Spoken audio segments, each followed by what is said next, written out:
Bonjour, mon circuit électronique c'est un 5-5-5 Timer Reaction Game. Donc c'est un jeu entre deux joueurs qui consiste à mesurer le temps de réaction d'un des joueurs. Donc pour se faire ce circuit-là, j'avais besoin de bien sûr d'un breadboard, de plusieurs fils, mais j'avais aussi besoin de trois résistances de 100 k ohm, d'une résistance de 68 k ohm, de trois condensateurs de 10 microfarad et aussi d'un autre condensateur de 1 nanofarad. Et j'avais aussi bien sûr besoin d'un 5-5-5 Timer Reaction un timer. Donc c'est ça qui va en fait envoyer les signaux périodiques et ça c'est la période est déterminée par une de mes résistances et un de mes condensateurs. J'ai aussi besoin de compteur, donc c'est ce qui reçoit les signaux qui va ensuite l'envoyer à l'affichage pour voir on est rendu à quel signaux envoyer. Puis aussi j'avais besoin de un bouton start pour commencer le circuit et un autre bouton stop justement pour que ça arrête l'affichage, arrêter le circuit et voir on est rendu à quel signaux. Build Electronic Circuit m'a fourni un schéma de comment faire le circuit. Donc je vais m'y fier, sauf qu'il y aura quelques différences car je n'ai pas reçu mon condensateur de 1 nanofarad et j'ai trouvé à l'école un condensateur de 2 nanofarad qui va doubler la constante T et qui va donc doubler le temps de pulsion.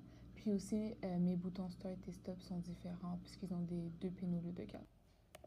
J'ai commencé par placer mon 5-5-5 timer, mon compteur et mon display, ainsi que mes boutons Start ici et mon bouton Stop, et je les ai assez espacés afin d'avoir de place pour tous les fils. J'ai commencé par connecter le compteur à l'alimentation, donc ça c'est le pin 16 qui est connecté au positif, puis il y a aussi le pin 8, le ground, qui est connecté au négatif. Il fallait aussi que je connecte le pin 3 et le pin 16 ensemble. Puis il y a aussi le display qu'il fallait connecter, ça c'est le COM, j'ai fait une erreur mais je vais modifier et il fallait que je connecte le côté négatif justement. Ensuite, j'ai connecté mon compteur au display. Il y avait plusieurs pins qui devaient être connectés. Le pin du compteur qui devait être connecté à d'autres pins du display comme vous pouvez voir. Donc, c'est pour ça qu'il y a plusieurs fils. Et là, je vais m'occuper du côté 5-5-5 timer car je dois le mettre en mode astable. Un 5-5-5 timer en mode astable, c'est lorsqu'il va envoyer des pulsions de manière périodique. Et pour ce faire, il fallait avant tout que je le connecte à l'alimentation.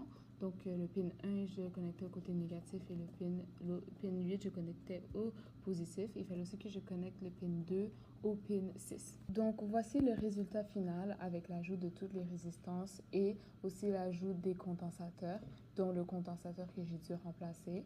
On voit qu'il y a quand même beaucoup de fils, mais je peux quand même expliquer comment devrait fonctionner justement ce circuit. On appuie sur le bouton Start. Le 5-5-5 commence à osciller et ses impulsions sont envoyées au compteur qui fait défiler les chiffres dans l'affichage, le display, à chaque pulse. Quand on appuie sur Stop, les impulsions s'arrêtent et l'affichage se fige et le nombre affiché correspond au temps de réaction du joueur. Mon circuit s'allume, l'affichage rouge montre qu'il y a du courant, puis j'ai aussi mesuré le voltage d'un des condensateurs, mais le chiffre du display reste bloqué à 0. Donc le compteur ne reçoit sûrement pas les impulsions du 5-5-5.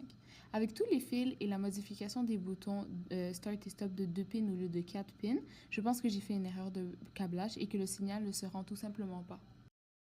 Pour la décoration, j'ai imprimé un boîtier en 3D au Makerspace avec des trous pour l'affichage et les boutons Start et Stop. Puis après, je l'ai décoré avec des collants. L'impression n'était pas parfaite, donc il y avait des bosses en dessous et le couvercle ne se fermait pas bien, donc j'ai dû mettre un élastique.